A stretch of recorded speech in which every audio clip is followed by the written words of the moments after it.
Bismillahirrahmanirrahim. Friends, welcome back to Football Gupshup Transfer Deadline Day Watch Along Live. And we've got plenty of news for you guys, plenty of updates, and we're going to be doing that starting from now on. There is a poll running at this moment in your chat box. You can have a look. Who is having the best January transfer window 2023? Has it been Wolves? Has it been Chelsea? Has it been Manchester United? Has it been Arsenal? Remember, guys, we're going to do this free special transmission today. As you know, the deadline day is around the corner. We're going to do the updates. We're going to do the quick ones. And let's begin today's episode. We're going to be starting with today's news, and let me get that one for you. And right now, as we can see in front of your screens, I'll be just giving you the updates. So let's start with Arsenal and Chelsea. Arsenal, as we do know, they were interested in to bring in a midfielder in the name of Caicedo from Brighton, but it seems that move has somehow dimmed down, and so far no updates have been coming on in that regard. It might be the fact that Brighton have made the decision that they're not going to sell Caicedo in this transfer window, maybe in the summer, and they were looking for 80 million pound, whereas Arsenal and Chelsea both were interested in Caicedo, and both of them thought that it was a little bit too much in to get that kind of play in that valuation in January transfer window. So we do know that we're going to come back to Chelsea in a second. We're going to stick with Arsenal. Now, Arsenal, they did make a bid of 65 million pounds, and we do know for a fact that was not accepted by Brighton. Brighton were looking around the figure of 18 million pounds. Now, in that regard, that means he's going to stay at Brighton, and Arsenal will have to look somewhere else. So, where have Arsenal gone now? Right now, it has been updated. It has been confirmed by the Arsenal Twitter page, and it's the official Twitter page that they have got, and they've just announced it right now. They have signed Jorginho from Chelsea. Now, he has been signed for 12 million pounds, which is a very good fee. And we do know that Jorginho was in his last 6 months of the contract. He wasn't gonna get any new offer, but now it seems that Mikel Arteta has found his midfielder in the name of Jorginho. The deal is gonna be for an 18-month deal. That means it's 1.5 year. That will finish around 2024. But there is an option for a year extension as well. So that means it's a 2.5 year contract. So that's what it means. It's not a long-term purchase because he is quite old enough. Now, what does that mean? Will Arsenal go back for Caicedo in summer? Will they go for Declan Rice? We do not know. But if you look at the deal duration, it seems like that will be the case. Anyway, what we're going to do is we're going to go further and look for other transfer news. And right now, we're going to stay in London and we're going to speak about Fulham. Now, this has been announced by Tony Khan, who is the new owner, or who's the owner of Fulham. He has just announced on his Twitter page, "I'm delighted to welcome Sasa Lukic to Fulham. He's a talented and a versatile midfielder whom we followed closely for years. He'll strengthen our team. I'm glad that he's come to Fulham and expect he'll flourish on our squad under the great coaching of Marco Silva. Come on, Fulham." So that means Fulham has signed a new player in Sasha Lukic. He has been signed from Torino for 8 million pounds. Now we're going to move forward and we're going to talk about another club, which is Nottingham Forest. Nottingham Forest are looking for a goalkeeper. They are in talks with PSG. They have a full verbal agreement on Keylor Navas, who has found himself kind of on the sideline with the arrival of Donnarumma in PSG. So that means Navas is going to be playing for Nottingham Forest. He will come and join Nottingham Forest in this transfer deadline day window.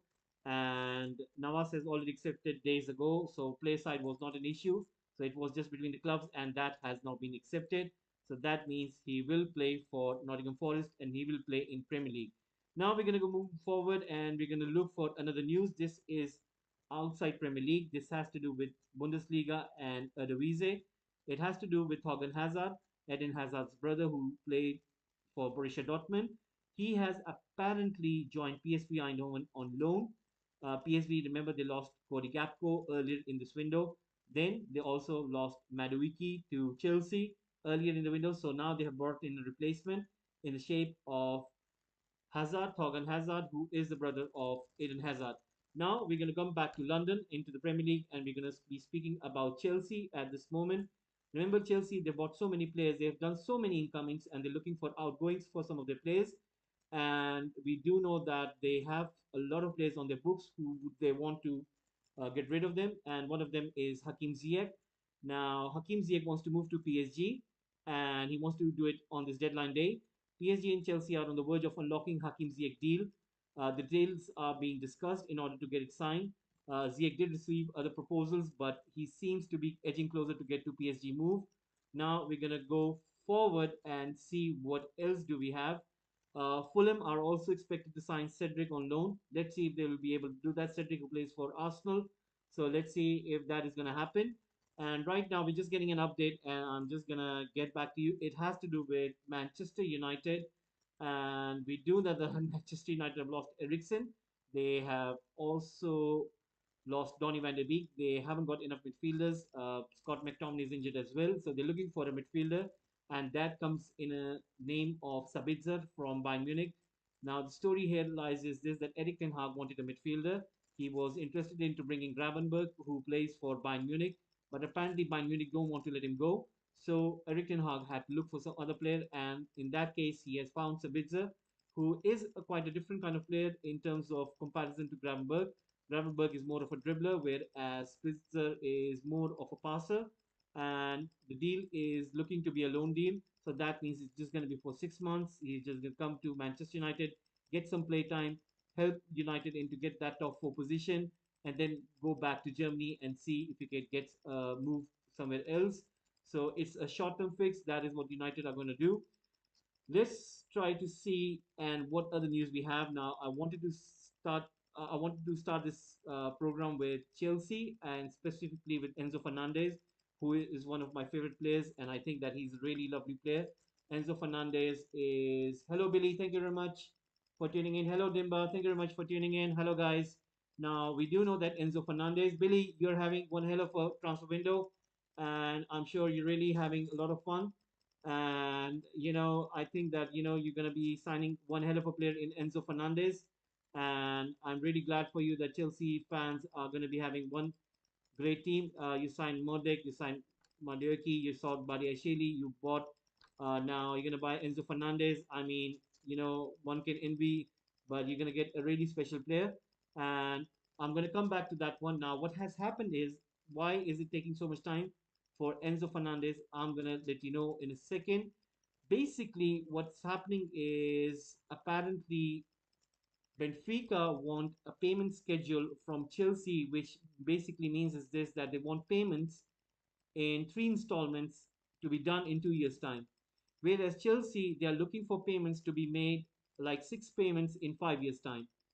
Now, in Chelsea, if they want to agree on Benfica terms, they're saying that is, if we agree to your terms, then what we want is we want to pay you less in the first installment, and then we're going to pay you the rest of the money in the other two installments.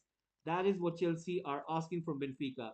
Now, will Benfica agree to this or not? That's another matter. We'll find out soon enough. But we do know that the player has done a medical in Lisbon.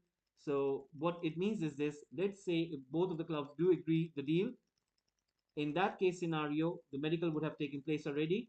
It will be just a formality. You'll be just signing the documents and the deal will take place. It's going to be one huge deal in terms of numbers. It's going to be the biggest deal ever being made in the Premier League history because nobody has paid so much money for such a player, and it's going to be a huge, huge amount. It's going to be around 105 million pounds, which is going to be a record breaking fee. So that is going to be the case. Anyway, I do think so that you're going to be signing one hell of a player. I think is going to be your future is sorted for the next 5 years. All Graham Potter needs to do is find the right formation, find the right tactics, and you'll be on your way to win lots of things. And I think I think this is the best transfer window in Chelsea's history ever. And I can't remember any of other Chelsea transfer windows which were in the similar fashion. And I think this transfer window is going to be pretty special, and that's what I think. Now, Dinba, I do know that your beloved Arsenal are also quite active. You bought a Chelsea player in Jorginho. Now, I'm sure that Jorginho was a great player for Chelsea, but I think Mikel Arteta has really got a very good player in terms of experience, and he will give that kind of uplift. And remember, Jorginho will have a very good chance to win the Premier League. So who knows how will this move work out? And remember, it's not a huge contract. It's just a 1.5 year contract with a year option. So that's a pretty good deal as well. Now, Uh, right. Matt Law has just given an update, and it says that told Chelsea and Benfica have come closer to each other regarding a structure and agreement for Fernandes deal, and Chelsea is still trying hard, but no agreement yet. Remains hope it will be done in time for deadline, but if not, could be also agreed for the summer. Wow, this is a big update. So that means if it doesn't get agreed in this time period, what it would mean is this, that it would be done for the summer. So it's a win-win situation for Chelsea. You're gonna get one huge player, and I can't tell you how special he is. That's what I think. That's my analysis. Now, I've got another huge fact regarding this, because if you do know, there is a journalist called Julian Lawrence. He has apparently said something about this deal, and I'm just going to be giving you the update in regarding to that, which is regarding Chelsea. It's worth reminding everyone that you can only include three new players in your Champions League or Europa League squad for the knockout stages. So four out of Yao Felix, Mudrik, Enzo, if he signs, Madueke, Badiashile, Fofana, and Santos will not be involved in Europe for Chelsea. So that means four out of these players are not going to be involved in the spot for the Champions League or Europa League. So that means it's not good news for Chelsea fans. But I think in terms of building for the future, you're really building a squad, and it's really looking good for you guys. And what else? What else do we have over here? Any other update? Let me have a look. So far, nothing. Right. Let me go further and see what else have we got. Right. Now, when does the window shut across Europe? For Bundesliga, it has been shut. For Serie A, it has been shut. For La Liga, it's 11 p.m. same as the Premier League. For Ligue 1, it is until midnight, and that's what it is for the big leagues. Now, let me have a look what other update can we find. And for Everton, Everton did explore Batshuayi deal, but striker is happy at Fenerbahce. So they did try to kind of find a striker in the last hours of this transfer window, but it seems that he would love to stay in Turkey rather than moving back to the Premier League. So that means he won't be moving over. Now, let me have a look. What else have we got? Now, for regarding Manchester United, there is another update.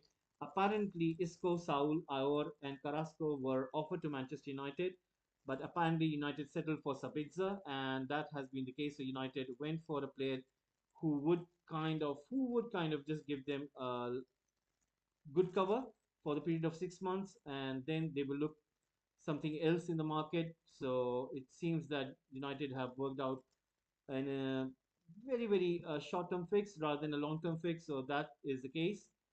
So let's see if any other update we have over here in regarding to other clubs. I do know for sure that Leeds United did made a deal earlier.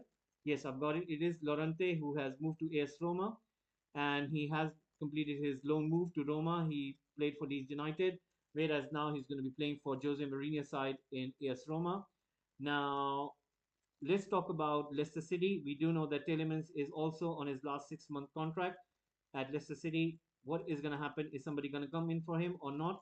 As far as we know, that Leicester City are going to ask for lots of big bucks. They know how important player he is for Leicester City. So let's see.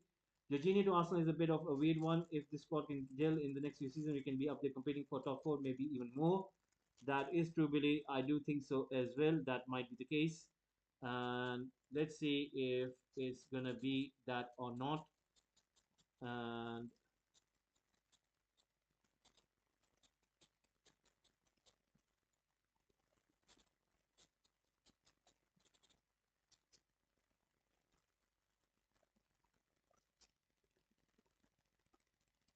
right, let me have a look. What else have we got over here? I'm looking for more updates.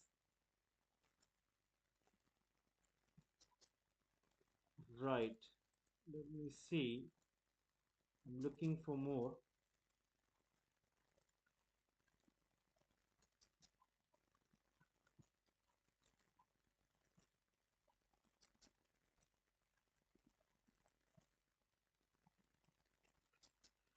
Right. So far, we have got these updates, and I'm sure that you guys will be tuning in for a little bit more. So far, this is the transfer news update that we have, and I'm sure that I'll be tuning in at further time period at 9 p.m. as well as 10 p.m. So thank you very much for tuning in, and Billy, hopefully I'll see you soon in half an hour time. So thank you very much for tuning in, and thank you very much for giving in your votes. Hope to see you soon. Have a nice one, and I'll be seeing you in a few more minutes with more updates coming on this channel. So thank you very much for giving your votes in, and I'll be joining you in a few bits or moments. Thank you very much for tuning in. Thank you very much. Have a nice one. Take care.